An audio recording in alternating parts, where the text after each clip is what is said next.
Good evening, boxing fans, and welcome to Enter the Ring Live for a Tuesday, October the 5th, 2021, with your three super duper hosts, Mighty Mike, AJ Rage, and Eric the Red. What's up, brothers?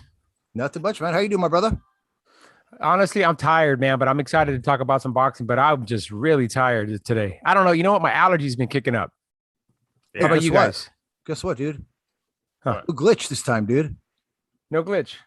It actually came out a little cleaner. Yeah. What's going on, guys?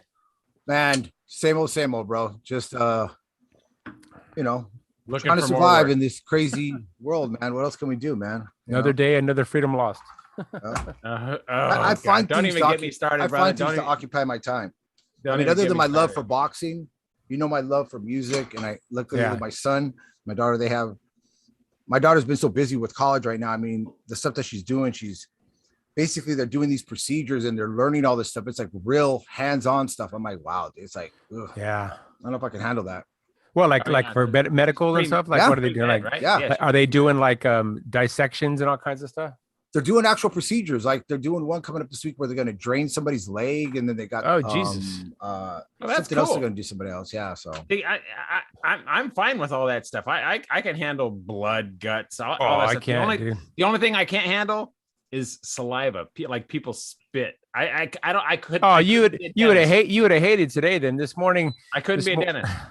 This morning I left early before work to meet our Uncle Tom. I picked him up at the auto shop here in Covina and took him over to Taco Bell to have breakfast. And he fucking eats and talks, and the food's flying out of his mouth. I'm like, Uncle, close your mouth. And then he can't hear you. He can't hear you, dude. He just can't hear you. You ask him, hey, Uncle Tom, what time is it? I feel pretty good. Or if you ask him, hey, Uncle Tom, what do you want to eat? Well, I don't know. It's been kind of warm lately. That's crazy.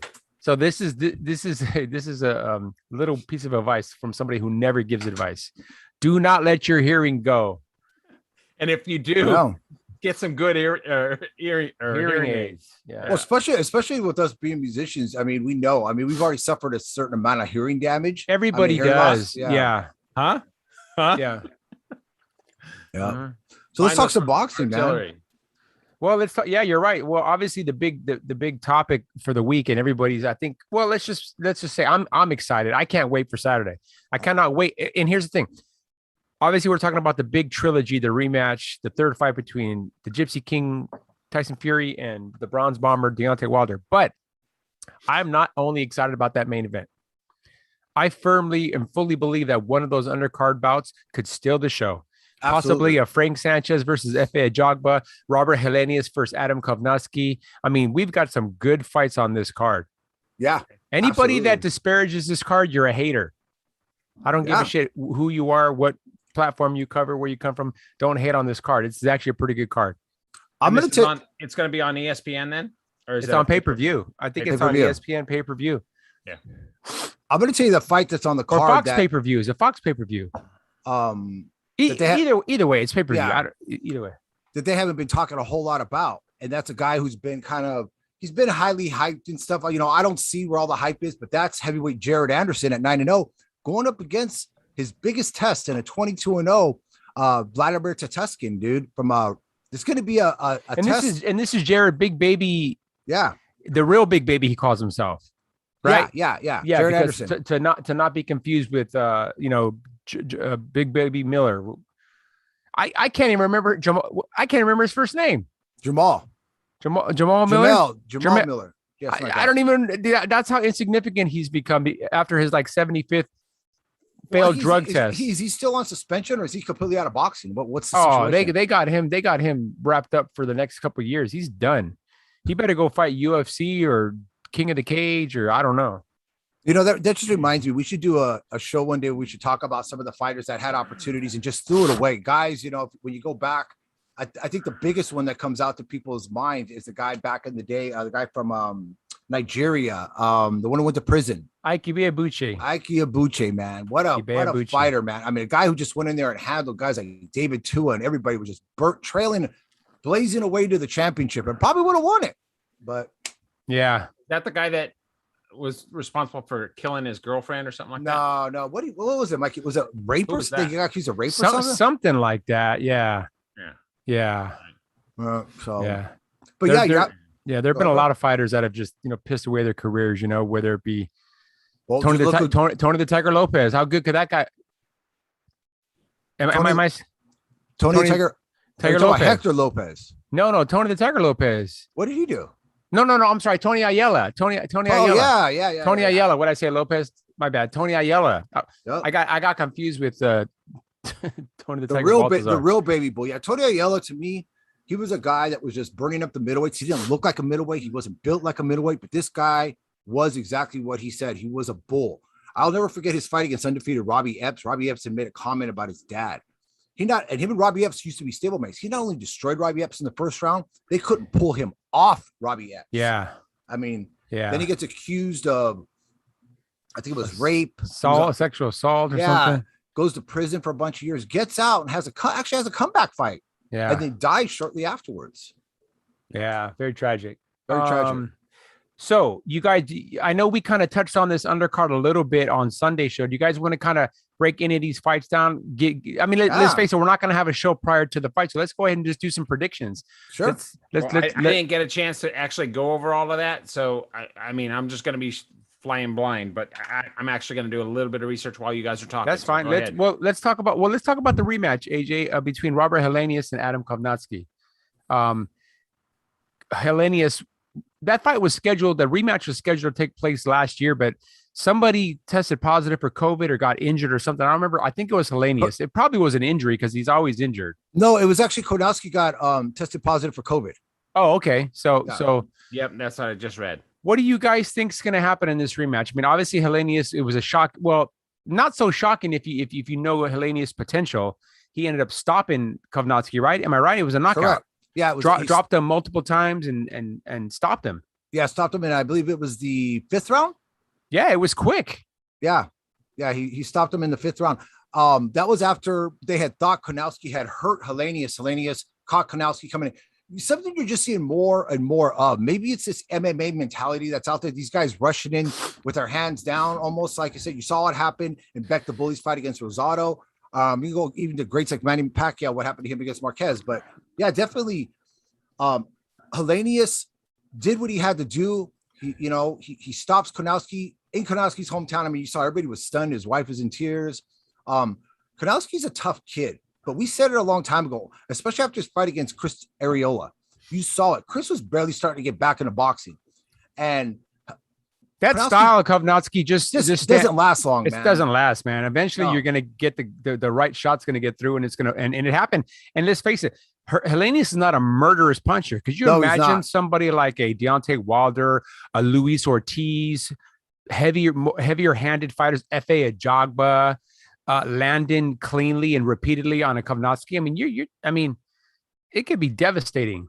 Yeah. The only thing I will say about Kovnatsky is that the opposition that he's faced, guys like Arthur Spida, Spilka. Charles Martin, he stopped Gerald Washington, who beat Helenius in 2 rounds, and his victory over Chris Arreola. He's gotten in with tough guys. He's done it the right way. I think it's Kovnatsky's output that will give Helenius problems if he increases that output to a little bit more defensive minded in this next fight, because Helenius doesn't have that kind of output. It's Konaki, not Kovnatsky. Yeah, well, it's pronounced Kovnatsky, though, believe it or not. Oh, really? It's a Polish name. Yeah, it's I've heard it pronounced a couple different ways, but there's an S in there, but there's not even S anywhere in his name. Yeah, there's not an S in there anywhere. Yeah, it's like an SZ type sound. And on a side note too. Thank you. I learned something today. Not only is his fights entertaining, today, but if you ever go to a Kovnatsky fight, you got to look at the fans. There's more fights in the goddamn in the arena, in the seats. Sometimes it's going on there. Polish people love to fight, man. They're very what's that? They love to fight, man, and not all of them have been that stable. Going back to guys like Andrew Golota, you can remember that. Yeah, Well, having been when I was stationed in Germany, and then once the wall came down, I was actually out there. Yeah, the Polish people that came out, I mean, they were tough sons of bitches. The women even were tough sons of bitches. No. So, dude, Poland, the country of Poland, they're tough. No, it's on my top 3 of my bucket list. Yeah. Stop chewing. We should go. My throat. Seriously, it's on my top 3. We should go. Yeah. I would love to do that. I hear it's beautiful. Yeah. Beautiful, clean, and safe. So anyways, what's your prediction on this fight, guys? Who wants to go first? I'll go first. I'm going to go with the Nordic Nightmare. How do you think Helenius is going to repeat, huh? Yeah, I think he'll repeat, but I don't think it's going to be. I mean, I think it's going to go longer than the 5 rounds. I think it'll probably be, a late 9-10 round. I mean, this isn't a 12 rounder, is it? Yes, it is. It is, because it's for some version of a interim. It's for the interim. It's for the chance to get a title shot. Yes, I think the WBA interim or something like that. So I'd say by the 10th round, it's going to be over. You think Helenius? So what about you, AJ? I'm gonna flip the script a little bit. I like Adam Konowski in this fight. A lot is going to be said at the weigh-in, day 4. I want to see how Helenius looks physically. I want to see how Konowski looks physically. This is going to say a lot about how this fight's going to go. I think Konowski knows hopefully in his training methods coming up to this fight, he worked on his defense, because that was his biggest. You can't just be all offense. I hear some trainers say, my best defense is just a strong offense. So that doesn't always work. But other than that, Konowski was having his way with Helenius for a while. He had Helenius rocked a couple times, and then he got caught. I think Konowski's, being the fact he's got the youth, doesn't have quite the size, but I think he has a little bit more skill as far as when he wants to use it, and he's got the energy level. Something that, Robert Helenius, you see it in his wins and his losses. He gets in these lapses and kind of falls asleep. Yeah. And if he falls asleep, Konowski's going to catch him. So I'm going to say an 8th round TKO for Adam Konowski. I'm going to say Konowski wins by stoppage. And this pains me to admit this, because I like Robert Helenius. I say it's going to end in 5 rounds or less. Yeah. I think he's going to take Helenius out. Helenius, like you said, he's hot or cold. He had a great performance last time, which means he's going to bounce and then have a horrible performance this time. If I'm wrong, I won't be upset, because of the 2, I prefer to see Helenius move on, and fight for the title. But I don't know, man. The guy, he's just, I've been so disappointed by his career for the last 5-7 years, because we followed him early in his career, me, you, and Nick. And he was knocking everybody out. And then he just gets into these lapses where you're like, why? Like when he lost to Gerald Washington, he should have killed Gerald Washington. Yeah, that should even have been a fight. But that was a fight where, like I said, he was doing well. He was winning the fight. And all of a sudden he gets caught. And all of a sudden the fight's over. You're like, what the hell just happened? Well, the thing is, if you go back and you watch the first fight, if you get an opportunity, or you might want to watch it, it was a pretty exciting fight for as long as it lasted. Helenius really wasn't doing, with the exception that he was using his jab, something I haven't seen him use in quite a while. And it's not a poppy jab. It's more of just kind of like a measuring stick, but it's so strong when you're that big. It was pretty much, I don't want to say a lucky punch, but Helenius was basically put into a corner again where he was just getting this onslaught from Konowski, throws his punch and catches Helenius as catches Konowski as he's coming in and hurts him, drops him. So take away that shot, and Konowski probably would have been on his way to a stoppage, because it did. Yeah, look like he got really careless into the fight. Yeah, he got careless. He got careless and he got caught. Yeah. Okay. So that's what I look at, but So I agree with both those predictions. It can go either way. What's the size difference between the guys? Oh, Helenius is much taller. Helenius is tall, 6'6", I think. 6'5", 6'6". Helenius is actually what does BoxRec have him listed 6'6.5". Yeah. And where Konowski, what, 6'1", 6'2"? Konowski comes in at he's 6'3", short. 6'3". Yeah, bullshit. I'm calling bullshit on that. I'm calling bullshit on that. That's too. BoxRec. That's what he's standing on stilts. He's about 6'1", if that. He's like, they have Andy Reese listed at like 6'1", 6'2", and Andy Reese is all of about 5'10" and a half. I know this because I know fighters that train with him, and they said, dude, he's my height, and I'm 5'10", or used to be 5'10". I don't know what I am now, but yeah. What you drinking there, Mikey? Modelo. Sounds good, man. I haven't had a beer in a while, man. I'm always drinking. All right, let's jump to that Frank Sanchez versus Efe Ajagba. Yeah. Once again, big heavyweights. I mean, you're seeing it in this day and age, bro. The size of the utter size. I know there's been more and more talk about creating this super heavyweight division because, but I think Alexander Usyk kind of threw that all out the window, said, hey, look, I'm the smaller guy, and you saw what I just did. You're a heavyweight champion. So, Yeah. Ajagba, who is obviously 6'6", another big guy coming in 15-0 with 12 knockouts. He's going to get his matchup against his biggest test to date, but on both sides. Yeah. And Cuba's Frank Sanchez. And 6'4" Frank Sanchez, who comes in at 18-0 with 13 knockouts. Frank Sanchez is built just like Luis Ortiz, and it's not. I mean, maybe it's just not a coincidence that they're both Cuban, but they're more stocky. They're tall, but they're big framed, big wide frames. Yeah. Whereas Jogba obviously is the tall, lean guy.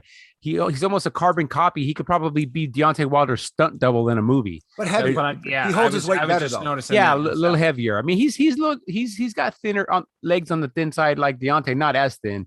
But isn't that kind of ironic though? That's kind of they're both unbeaten too, right? That's why this fight is a little bit on the 14-0 and 18-0. That's why when I saw this fight, I shook my head. I'm like, these guys are fighting each other because there's so many other guys out there these guys can fight. So props and kudos to both those guys for willing to put their undefeated record on the line. I think a lot of it though, bro, honestly has to do with Frank Sanchez at 29. He got kind of a late start in the as the Cubans usually do. They have a long amateur career, but he has an extensive amateur career as far as what he's done. Jogba at 27 is the exact opposite. He didn't have this stellar amateur career. He's pretty much learned on the job and being in the professional ranks now. He's got a 7-inch reach advantage too. Jogba has debilitating power. He's got Deontay Wilder type of power. I was there when he, at one of his fights, when he fought over at the StubHub. I took my son. We went to go see Sean Porter versus Ugas. He was on the undercard. We got to see him backstage, and and Wilder was there too. But the punch in which he landed, it was just devastating. You could hear it. You saw it in the last fight too. I mean, it was thudding. Sanchez doesn't have that kind of power, but he does have pop. And Ajagba's been a little chinny. He was dropped. And his one fight previously, he got hurt 2 fights ago. So Sanchez has been rocked too. So, I mean, this is going to be an interesting matchup. Yeah, I think if I can make an early prediction here, I'm going to say that Frank Sanchez boxes his way to a decision over Ajagba. I think Ajagba was just going to, obviously he's going to get, I think, a little bit down on the scorecards and just be looking for that knockout that's never going to come. And I don't think Frankie Sanchez is all that great. I don't, but I just think that Ajagba is limited. And if he gets behind, 3-4 rounds in the scorecards, because of Sanchez does move pretty big for a heavyweight, and he boxes well. I think that Ajagba was just going to end up chasing him all night and never landing that big punch. So I'm gonna go with Sanchez on by decision in this fight. All right, and I'm gonna go just opposite you. I'm gonna go with Ajagba on this one. I think he's gonna catch him with a nice straight right. Possible. Think so? I do. I think he's going to hurt him, and it's going to be a late stoppage. But it'll be a stoppage. It'll be a late stoppage. A late stoppage. Okay. Very possible. Very, very possible. My take on is this. I always look at the guy who's got more to lose. Who's got more to lose in this situation? Sanchez. For a lot of reasons, being the guy that's coming in with the amateur pedigree, being the guy, he comes from that very talented pool of fighters that came out of Cuba. He got a late start as a pro. He's been systematically building his way up. And as his way coming up, he runs into Ajagba. Ajagba, he looks at him probably as more of like a rural fighter, a guy who's really raw. Ajagba's shown flashes of being able to do good things, but for some reason, he always resorts back to that same problem that Deontay does, looking for that one big punch. But on the other end, Frank Sanchez hasn't been that hard to hit. I haven't seen those amazing defensive skills that they claim he had earlier in his career. Maybe it's getting up there in age at 29. Maybe it's the weight gain. I don't know. But he's not as elusive. In his fight against Brian Howard against Pitbull, he took a lot of shots. He got hurt at one point. Yeah, and his last fight, he didn't look good in. Yeah, same situation with Ajagba. Ajagba didn't look stellar the first round, but then came out for the second round looking like a completely different fight against Brian Howard, and then just knocks this guy unconscious. A solid guy. I'm gonna have to go with Frank Sanchez just based on the pedigree. I think he's got more tools to get through it. But if they get into a shootout, which is possible because the last couple of fights, that's what Frank Sanchez has been doing. If he gets into a shootout, he's gonna run into one of those Scud missiles from Ajagba. Yeah. It only takes one shot, guys. I'll be honest with you. People talk about Deontay Wilder. I got Ajagba right there. Yeah, he's got power, legitimate power. Hey, I got a little off the basis scenario for you, Mike. If Deontay Wilder wins over Tyson Fury and if Ajagba wins over Sanchez and gets a title shot, what would you think about the Bronze Bomber going up against Ajagba? Two bombers in there, just dude. I don't know, man. I think those guys have spent some time as sparring partners with each other too. I don't know, man. That would be a very intriguing fight. It might be a little bit hard to sell because Ajagba's, he's Nigerian, right? He's from Nigeria. He's not very well known still. He speaks English, but those Nigerian fighters are tough though, man. I'm gonna tell you right now. Yeah, he's getting a good push now. He's getting a pretty good push now. I don't know. That's interesting. He's now he was with PBC. Now he's fighting with Top Rank. Am I right? Ajagba? Yeah. You know what? I was going to tell you something else too about Ajagba. Something that he started doing, and I'm not a big fan of the sport, but I see where it's going to work as an advantage for him. He kind of took a little piece of a la Tyson Fury. One of the things that Frank Sanchez is obviously going to be the heavier fighter. He uses that physical presence in order to push his opponents around. Ajagba has been doing a lot of work and has actually got fights in the MMA circuit. He's a very athletic guy, so he's been doing this stuff. So learning that he's grappling and stuff. Yeah. So just learning how to position himself and just balance that attack. So that might serve to an advantage for Ajagba. Yeah, maybe. Okay. So those are pretty well. Okay, so what else do we have on this card other than the main event? I mean, there's a few more. Well, you got Edgar Berlanga who's going up in his fight against Caceres. I've seen Caceres, like I said, fight 4 times. I've never seen him, so I'm gonna. You saw him. I'll tell you exactly the My fight. allergies are bad. I don't know if you saw him against Billy Joe Saunders. I saw him in the Billy Joe Saunders fight. Yeah. He did not impress me one bit. He lasted to the 11th round, but I'm gonna say it again. Billy Joe Saunders is a good fighter, but he wasn't a great fighter. His career being over, it's whatever. He's not going to be remembered. Caceres is a tough guy who's going to come there. Who's going to come there to punch. Okay, but even though his 13 knockouts doesn't reflect it, he does got a punch. Based off of some of the rumors and the things like with the sparring session with Edgar Berlanga and Erickson Lubin, Lubin is a big puncher, but you can see Berlanga's a little chinny. But Lubin's a 154 pounder too. Yeah, and that's what's kind of scary. And he's knocking out a 168 pounder. Yeah, in sparring with 16-ounce gloves. Well, I think it's safe to say he's a little bit more than chinny. I'm going to tell you why I think Marcelo has got a legitimate shot against Berlanga. In Berlanga's last fight that he fought, he struggled, against Desmond Nicholson, a guy who comes in, Why did that fight go 8 rounds or was it 10 rounds? It was an 8-rounder. It got dropped back to an 8-rounder because of Berlanga's people. Long story short, it wasn't all that. The guy had his successes. It was a close fight, but you saw Berlanga struggling against a guy that could actually jab. The guy had absolutely no punch whatsoever. The guy was landing punches at will. If he had a punch, Berlanga would have been in trouble. Yeah. The difference is with Caceres, if he can get past, because he's a little chinny, if he can get past that, he has better boxing skills. He knows how to, if he hurts a fighter, how to stop him. Desmond Nicholson had no clue what to do if you hurt a fighter and how to stop him. Yeah. So this might be a situation where Berlanga gets tripped up because I'll be honest with you, I just don't see him being a force at 168 pounds. No, I think he's been brilliantly matched. I mean, he's fought, I don't want to use the term tomato can because that's just disrespectful, but he's fought mediocre after mediocre opponent. And, Top Rank is doing a good job of trying to sell this guy as this crushing.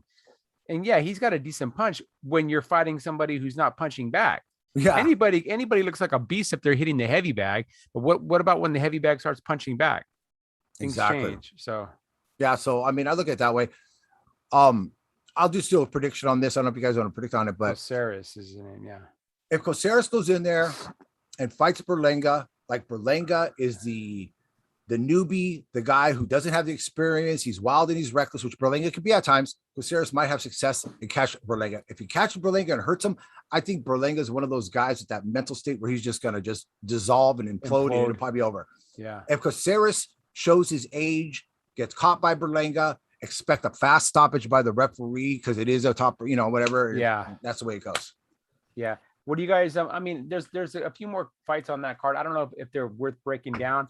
You guys want to spend this last 30 minutes talking about? No, we can talk about. Let's talk about the main event. Let's talk about the main event. So obviously, Tyson Fury versus Deontay Wilder.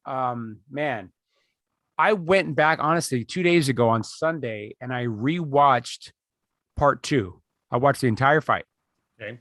Okay.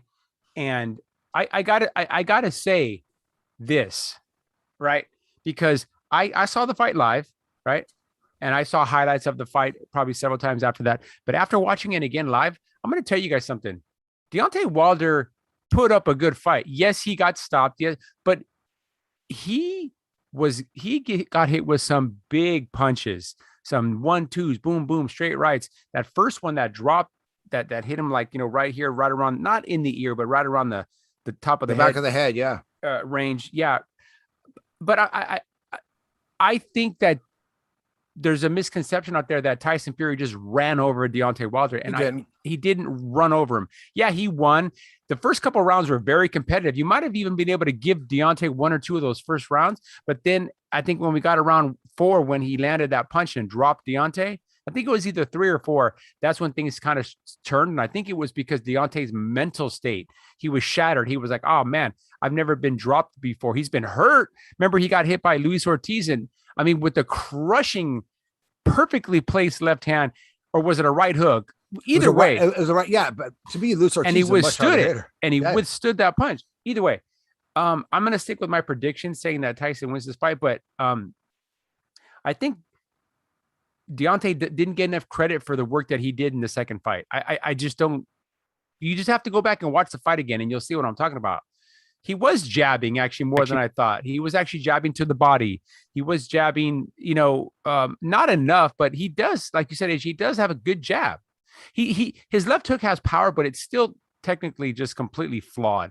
He like slaps it, but his slaps are harder than most people's punches. So that's why he was able to do damage. If you look at the first fight against Fury, the left hook is what put him down. It was a right hand, then he finished him off the left hook and he went down, and then we all know Fury got up after that. But I don't know, man. It was I'm excited for the fight, and my prediction on Sunday with what I thought was going to happen in the fight, I'm gonna stick to that. But I will not be surprised if Deontay lands a massive punch, because there were so many instances in that second fight where he came up just a hair short of landing, and he landed a couple good right hands, but they just weren't perfectly placed, and they were like, the range wasn't right. Yeah, No, you're absolutely right, bro. I completely agree, Eric. Go ahead, jump on it. No, I think I had Tyson Fury winning late, didn't I? On when we did the predictions a while back. I think so. Yeah. Yeah. I see that happening again. Not to say that I wouldn't I'd love to see it go to the cards if the cards are actual or accurate. So you'd like to get a good 10, 12 rounds out of this fight. Yeah, I'd love to see it. Just a barn burner. You know what I mean? I mean, just a fight. Just an absolute fight. I would love to see that. So many times we don't get that, or if we do get it, you get to the end, and then you're on pins and needles waiting for the scorecards to be read. Yeah, and then of course, 50% of the time, well, maybe not 50% of the time, but a large majority of the percent of the time, it's like, what fight were you watching? You know what I mean? So that's always scary, so you almost want somebody to like be knocked out or TKO. You don't want to leave it in the hands of the judges. So you don't want to leave it in the hands of the judges, because I mean, these judges are just criminal. So there's one thing I want to talk about that I noticed in the second fight. I think I texted you guys on Sunday when I was watching the fight. I don't know who the referee assignment's been given to, who the judges are. It's not that more. It cannot be Kenny Bayless. Yeah. Kenny Bayless gave Deontay in that second fight so many opportunities. Yeah. Where there were like long breaks, and there were times when he was getting in way too soon. Yeah, he's getting the path of Tyson Fury in his attacks. Yeah. I mean, he was just trying to discourage. There was a point in the 5th round where he took a point from Fury, and even Andre Ward, to his credit, says, "Oh no, what are you taking a point for?" Because it wasn't as mauling and grabbing an affair as I remembered, but I had to go back and watch it. So the referee is going to be very, very important in this fight. Once again, I hope Tyson Fury's camp has said absolutely, unequivocally, without exception, we will not have Kenny Bayless be the referee. We will not have Russell Moore be the referee. Jack Reese, I think, did a good job on the first fight. I think Jack Reese, let's pray that he gets the assignment for this third fight, because I think he did a good job. Let's face it, he gave in that 12th round, he could have easily did this when Tyson was down. But what happened? Tyson looked around, popped up, and then won the second half of that 12th round. Yeah. And actually hurt Deontay. So let's just hope that it is not Kenny Bayless. And if they, for some reason, allow a questionable referee to be part of that fight, shame on the Fury camp. Especially for a fight this big and stuff. So you're sticking with your prediction on Tyson Fury. Yeah, I think Tyson is going to win the fight. I don't necessarily know if he's going to stop Wilder. I might have said that on Sunday, but I think Tyson is going to win a comfortable decision. I think Fury might. I'm sorry. I mean, Wilder might last this time. I think he might last the full 12 rounds because he's not because he. I'm sorry if I can interject for just a second. Yeah. I think Fury has a lot. I mean, Wilder obviously wants to win because he wants to, make the other ones go away. But I think Fury really wants to make this real. You know what I mean? Yeah, you're right. He does. He's the guy that is standing there saying, I beat you twice. I beat you twice. I'm going to make it real this time so that you guys absolutely understand where I am and what I am. And so I honestly think I'm going to stick with my prediction, like I said. Yeah, I can see that because Deontay's been holding on to that excuse. And I think he tweeted something or did something on social media just in the last 24 hours. He says, you were on your best night, me and my worst night, and you couldn't get me out of there. Well, technically, he did get him out of there. But what Deontay was alluding to was like, you didn't knock me out and I didn't quit. I had, whatever you want to call Mark Brilliant in his camp, threw the towel in. You know what I mean? Yeah. So, yeah, you're a lot. AJ, I know you want to talk about the mental state of Deontay Wilder. I'm going to let you go ahead. Actually, I've had some days to reflect since we had that last conversation on Sunday about the Deontay Wilder Tyson Fury matchup. I always go back to this.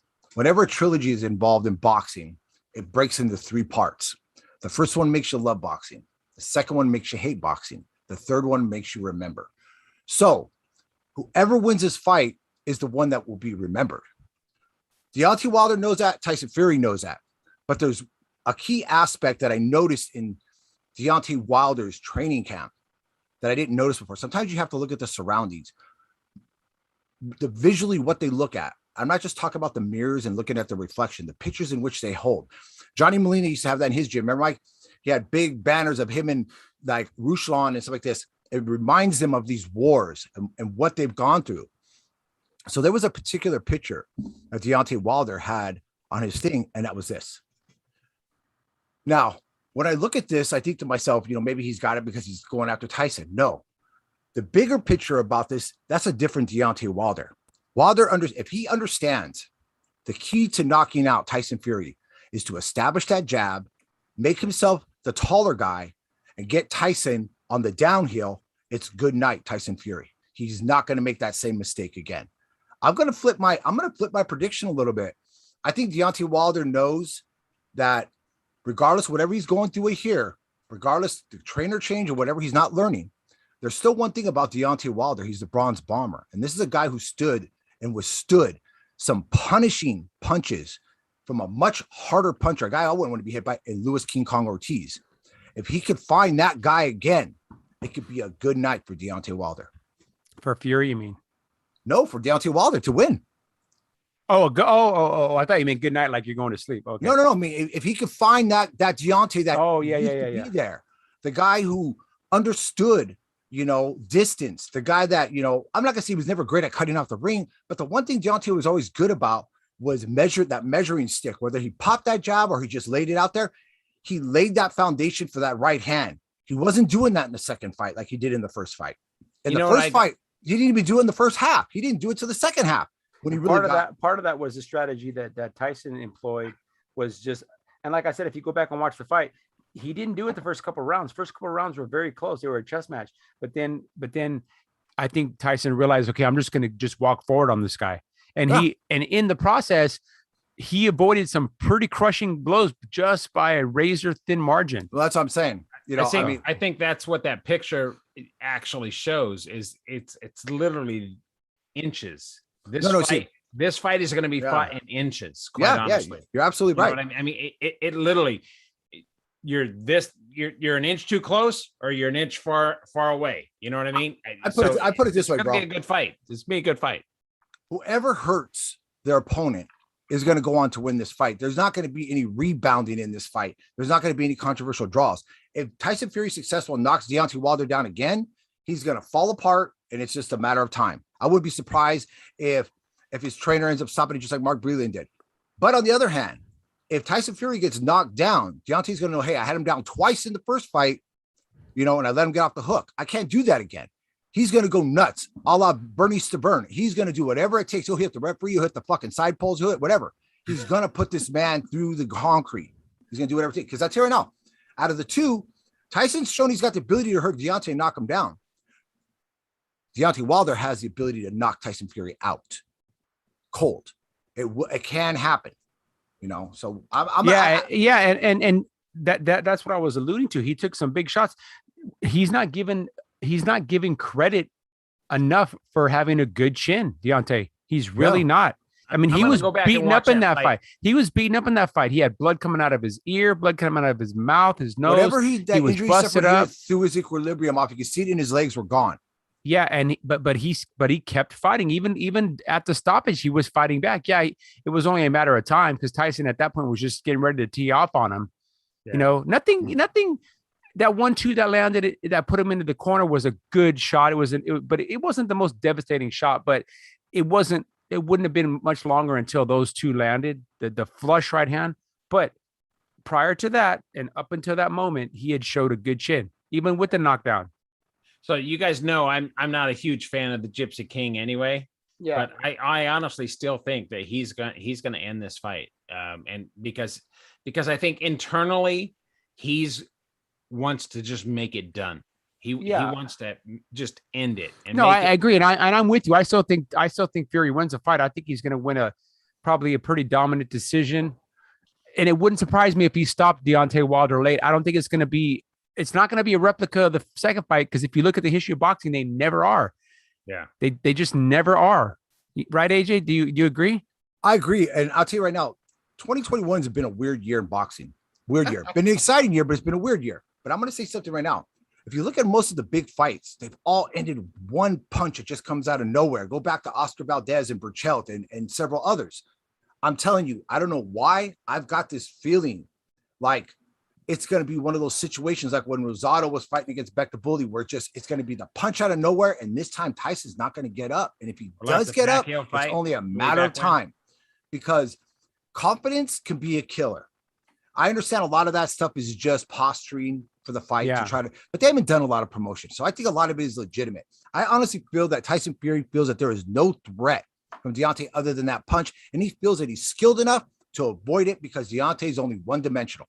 Yeah. If Deontay puts an angle to that dimension or possibly a dimension and a half, Tyson's going to be in trouble because he's only trained for the one. So I will absolutely agree with you there, AJ. So if he does come in way overconfident, which he is, he's very confident, then I mean, you got to take every single fight seriously, 100% seriously. So if this was 2 fights ago, if this was the first fight or even the second fight, and if I heard Tyson Fury say things like he thinks Deontay Wilder is garbage, you know, I'm going to end his career, I would think that's posturing, that's for the promotion. But at this point, when you see Tyson lounging around, it's like this, and he just got, I don't think it's posturing anymore. I think he's honestly done with Deontay Wilder. And he's like, I'm just gonna, you know, knock this mate out, and that's it. But he has to remember, at the end of the day, that's still the bronze bomber, man. This is a guy who's still the biggest puncher in the heavyweight world today. You know, do we know what weight wise what they're going to be coming in at? I mean, I heard something. Deontay is going to be his usual between 220 and 226, 27. That's what I'm guessing because what I've seen, he doesn't look particularly any different. Tyson said he was eating to try to get up to 300 pounds. He doesn't look anywhere. Yeah. Well, last time he weighed in at what, 271 or 274. He looks about the same. He looks about between 260 and 270.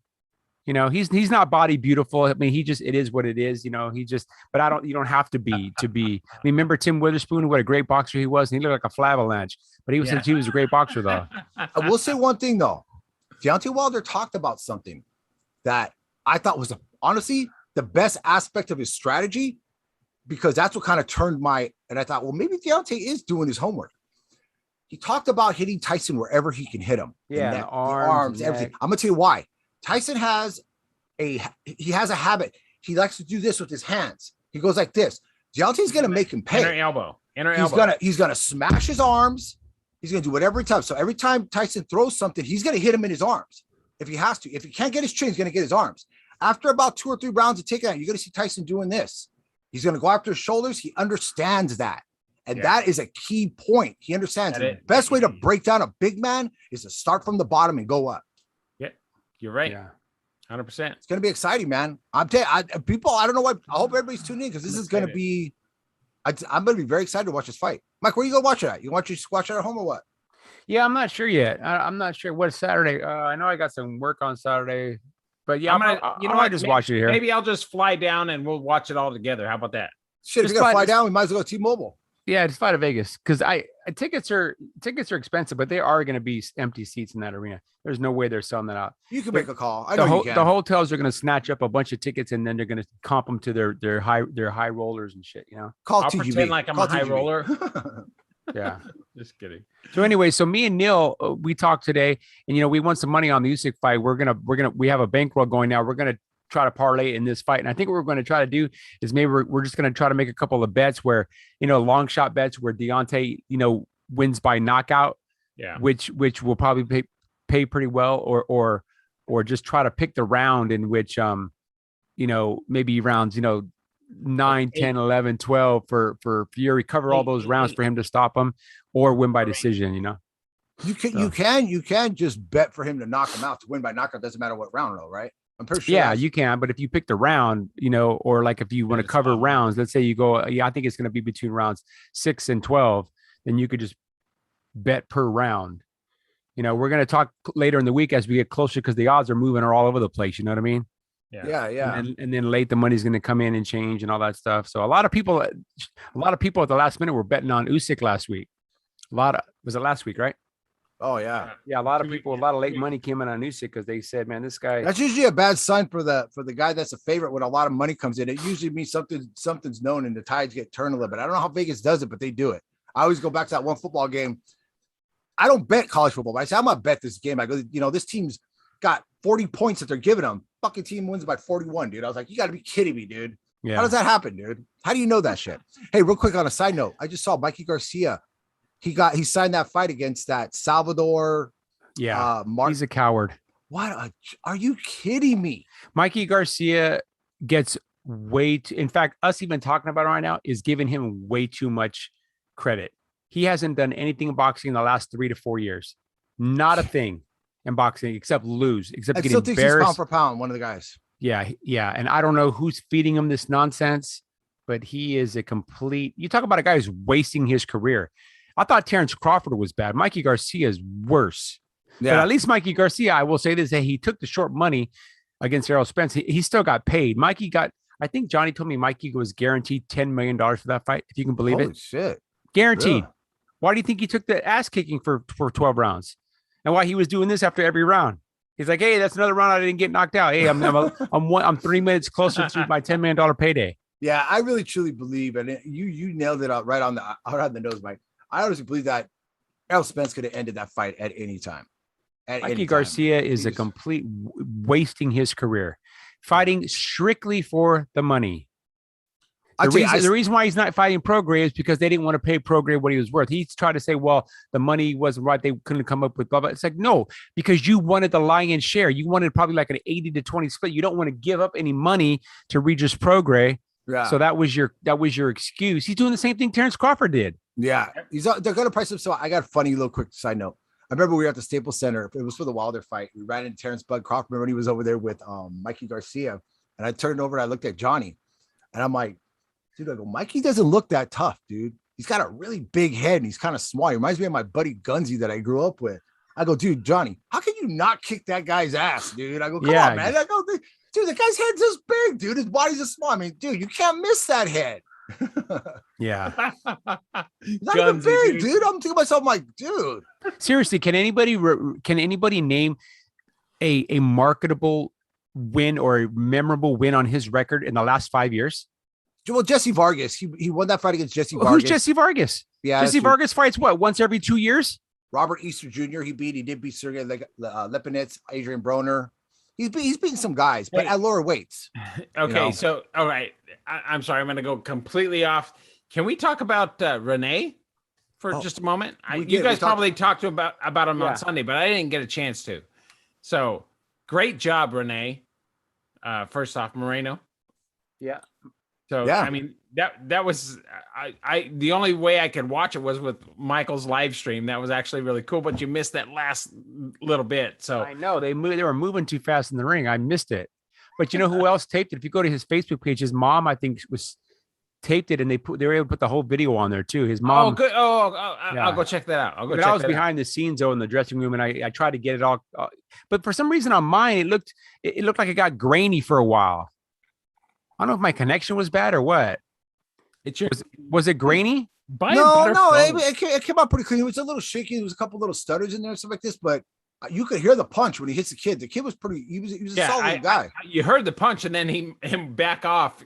But I mean, so and Renee wasn't even breathing heavy at all. No, he looked. Was it a left? Yeah, he was it a left or was it a right? It was a right. It was he does this punch where he looks like he's going to throw right, and he kind of like a bolo and just throws it under and bam, wham. I love that Robert still does that thing that he used to do with De La Hoya. Every time after a win, he picks his fighters up. I love that, dude. They still does it. When's Robert's back going to go out, dude? I like when he hits their gloves right before he does that every time. Bam, and gets them. Yeah. Creature of habit, man. You got to be a creature of habit, man. Come on, dude. I wore the same pair of socks, dude, for entire football season one time, and I don't think I washed them once, dude. I know. We remember.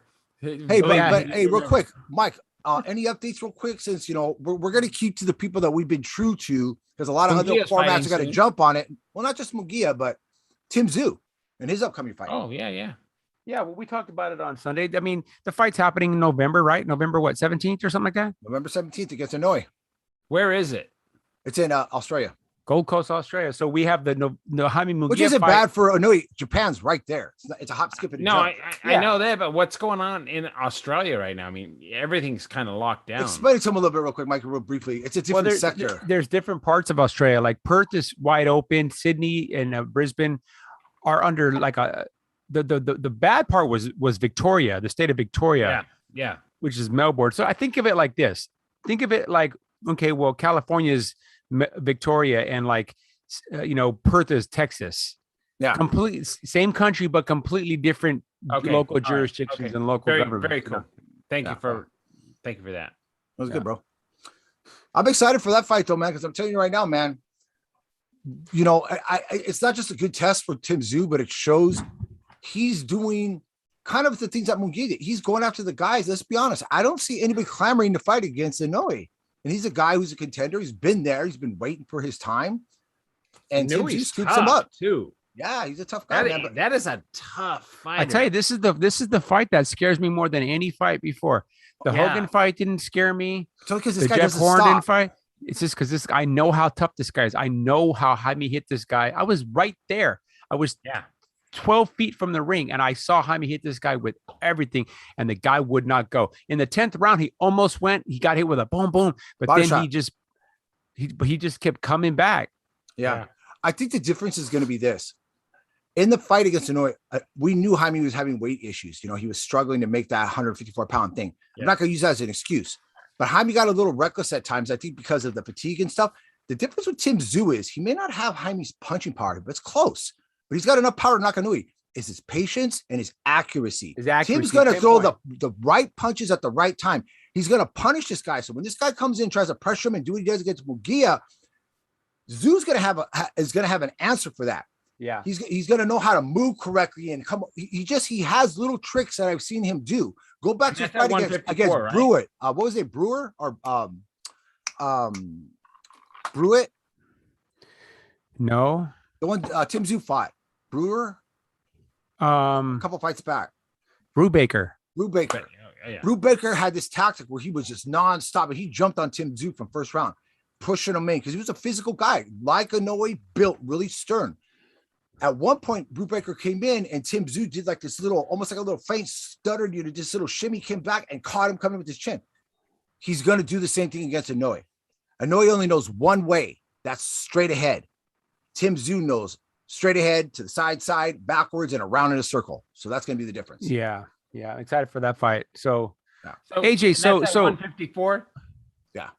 Yeah, 154. So I guess we're okay. So because we got about 5 minutes here before we close it out. No, a little bit longer. But so we're gonna stick with our predictions for the fight Saturday, right? So for the main event. I changed mine. Yeah. You think Deontay is gonna land that shot, huh? And Eric, you think he's gonna knock out Deontay? And I think he's gonna win by decision, by comfortable decision. Yeah, decision or a late stoppage. Yeah, I think I'm right there with you. I think Tyson's going to because Tyson's got good stamina. He'll tire a little bit mid rounds, but then he'll get a second win. I mean, look at that first fight. I mean, when you look at the body of Tyson Fury, quite honestly, you know what? He's kind of like me. You know what? He's going to eat cheeseburgers or whatever. Mushy and puffy, but or cheese. You know what I mean? But he can still do the job. You know what I mean? Yeah. I mean, that. It doesn't matter the body look. You know what I mean? If you have the stamina to do it, you're going to do it. Kind of like me. Well, the only reason why I'm kind of swinging with Deontay a little bit is because I think everybody's so right hand fixated on his right hand. They forget that Deontay does possess a left hand. He possesses a beautiful left hook and an uppercut with that left. So there are other weapons out there. I wouldn't say call his left hook beautiful. We talked about he landed against Luis Ortiz. Like a pat. He kind of slaps it, but he's got so much power that it does damage. Yeah. So we'll just see what happens. I mean, if Deontay remembers that he's the more athletic guy, he may not be the more skilled guy, the more athletic guy. He just might be able to outwork Tyson, fatigue him, and possibly catch him with that punch when Tyson's hands come down. Who knows? But he can't allow Tyson to dictate. And like I said, you got to stand your ground. If he stands his ground, if he's really as angry and determined as he says he is, he's going to prove it in the first round. Yeah, and if Tyson, by the second, third round, if Tyson starts feigning him and you see Deontay flinching every time he feints, then Tyson's got him. Oh, yeah. And I also think that whoever is moving forward is going to win this fight. Yeah. Oh, yeah. Yeah, you're right. Yeah, we said that last week because that's how Tyson won that second fight. This fight. He was coming forward. Neither one of these fights could fight going backwards.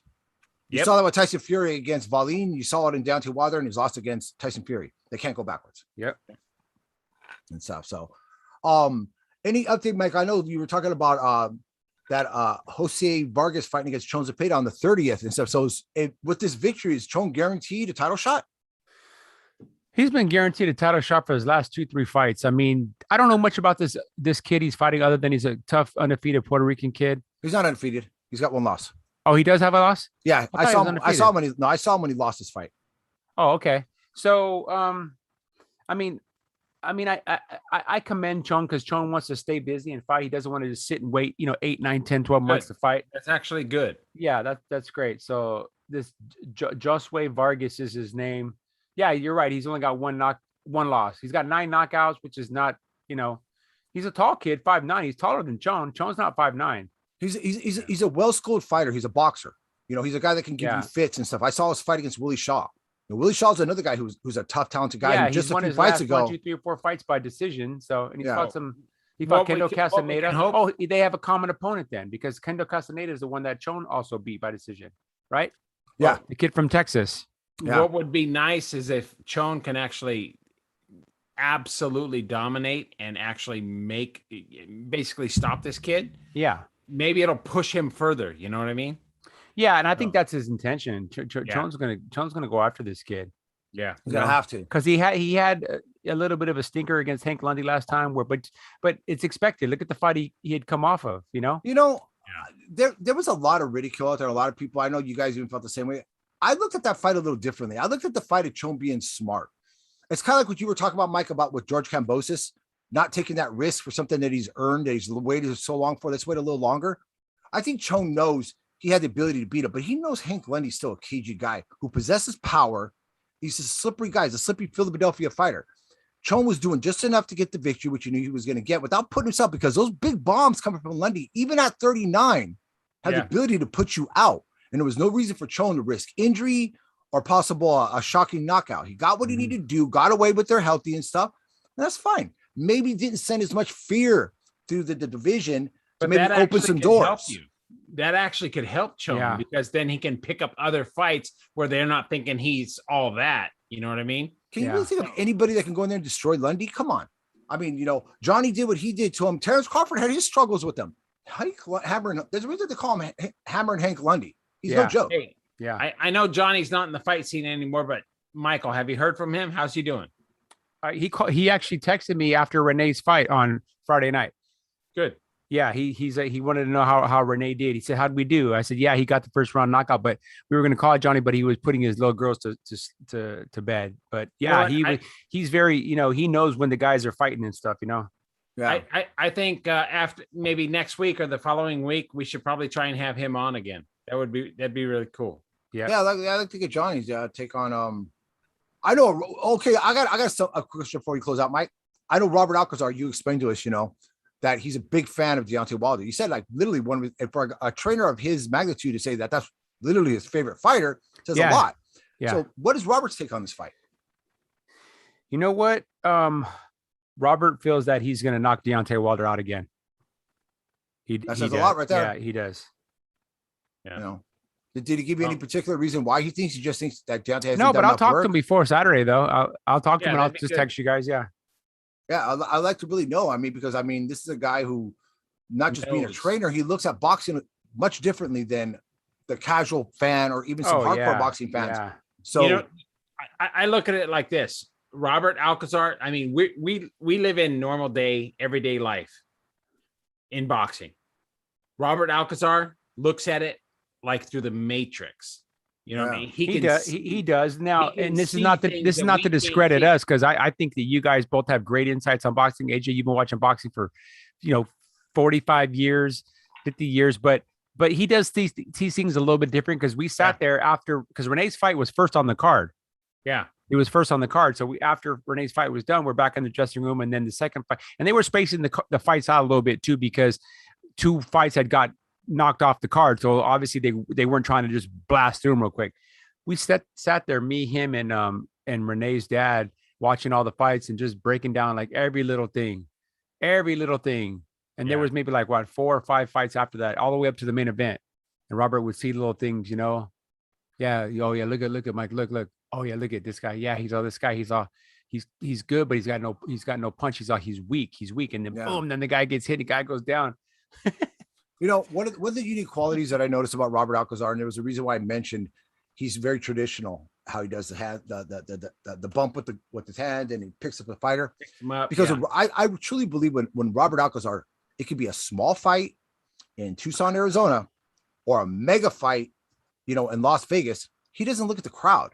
He's only looking at those 4 ropes, that ring post. That's all he's envisioned on is his fighter. And what's there? He's not intimidated by anything. Because you've seen it in other trainers, and I hate to talk bad about other trainers, but I've seen Freddie Roach at smaller events, and he doesn't look like he's very enthusiastic. He's like, I'm here. You know, he's not as excited. Robert still acts like it's the main event, and De La Hoya is fighting against Trinidad. Yeah. It is what it is, you know. So But that's a good quality. Shout out to Robert.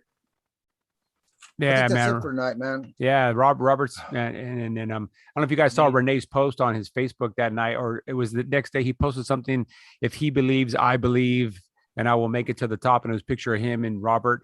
And basically, what Renee was saying is, if Robert believes in me, then I believe in me, because Robert's not going to waste his time on somebody, not going to tell somebody, feed somebody a line of BS. Yep. Because it's like the guy's fighting for $1 million. There's any of the guys that Robert's working with, they're not fighting for 6-figure paydays. So, and a lot. What's funny is, Michael, when I was there in California and I got to meet him, that's the feeling I got. He's all about his fighters. Oh yeah, dude. He loves his fighters, man.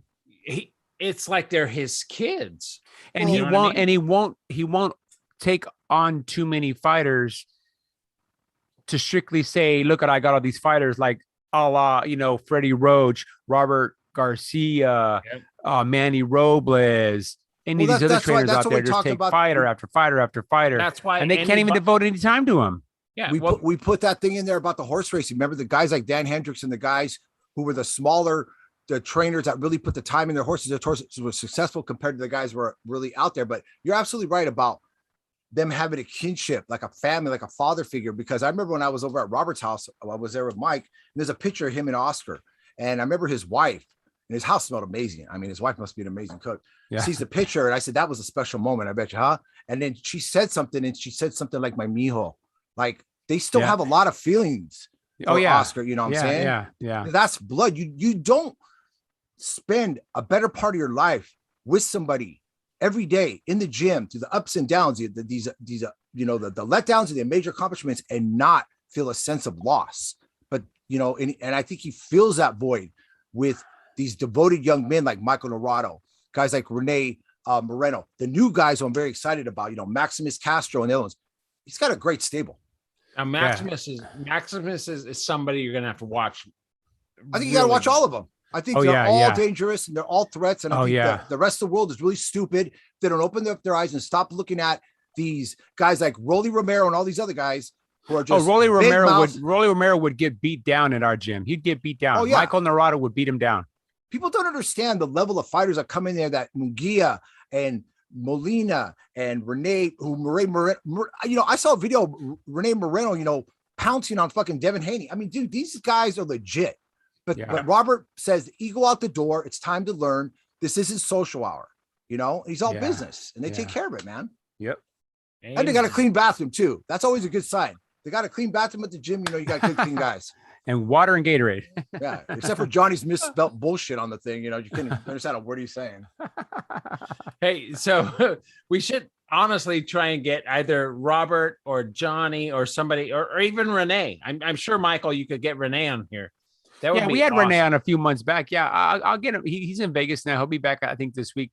I'd like to go to Robert's house and do something there with him. We've been talking. Yeah, that'd about be great. That. You and him could remote in. That'd be great. Or even that. You know, maybe I'll and we'll just talk, because he's got a lot of things I think he wants to say. You know what I mean? And he just you know, he doesn't look for the camera. He doesn't look for people to talk to. He's always in the shadows. But yeah, if I set something up or if somebody wants to talk to him, ask him questions. I mean, I don't understand why you wouldn't want to, you know, why you wouldn't want to talk to somebody like that. But well, you know, the thing is, because he's not controversial, that's for sure. He's not going to say anything. He's not going to badmouth anybody, any fighter, any trainer, like all these other dipshits do. But you get guys out there like, you know, like Robert Garcia and all these other guys that it's all about competition. Who's the best? They just want that coveted trophy of being trainer of the year. Robert's never give a shit about that. He understands that when he starts worrying and focusing on himself, he's putting less energy into his fighters. And the thing is that, you know, you look at a guy like Robert Alcazar and what he's doing right now. I think it's going to be a big year for his stable of guys. And one particular guy, I really think he's going to have his breakout year because he's at that moment. It's Michael Norado. I think Michael Norado is a guy where he's at in his career. He's one big fight away from busting in and his name becoming a household name, possibly. Yeah. He can stay healthy because the kid's got skill. And he reminds me of a smaller version of Munguia. Even though he hasn't shown it, when he wants to show his boxing skills, he's there. When he wants to get pissed off and show his punching power, it's there, you know? So what's you said earlier that Munguia is actually fighting soon? When? November 13th against Gabe Rosado here in Anaheim. That's in Anaheim, right? Yeah. We'll be at the fight. I need to be out there for that. That would be cool. Oh yeah, we're going to that one for sure, dude. Yeah, it'd be good. It'd be good fight. You said Renee might actually get on the undercard, right? Yeah, that's the plan. That'd be great. Get me a ticket and I'll be there. Oh yeah, I'll have tickets, bro, for sure. We got to take care of. I think. All right, guys. So we're done. We're 5 minutes over. So everybody, man, it was good chatting, catch up with you, Eric. We didn't get to see you on Sunday. Everybody, don't forget to like and subscribe, share. You know, send us a comment. Send us some information if there's a topic you want us to talk about. Send us a donut. Yeah. Send us a donut. Yeah. Like and subscribe, hit the bell icon, all that stuff. We've been pretty consistent now. We're doing 6 p.m. now, Tuesdays and Sundays. Everybody, don't forget to enjoy the fights on Saturday. You know, pay-per-view, Tyson Fury, Deontay Wilder. I'll be watching. I know we'll all be watching. That's it. We'll be back on Sunday with a recap of this weekend's fights for all of us. And the fight is on what station? On it's pay-per-view. Pay-per-view, but I think it's either a Fox or ESPN pay-per-view. Just go to your local provider or one of the apps. If you just Google where, it'll show you where. Sounds good, bro. Yep. For all of us here at Enter the Ring Live, all of our millions of staff members that put together this high-powered production, I am your host, Mighty Mike. I'm AJ Rage. And I'm Eric the Red. Have a good night, guys.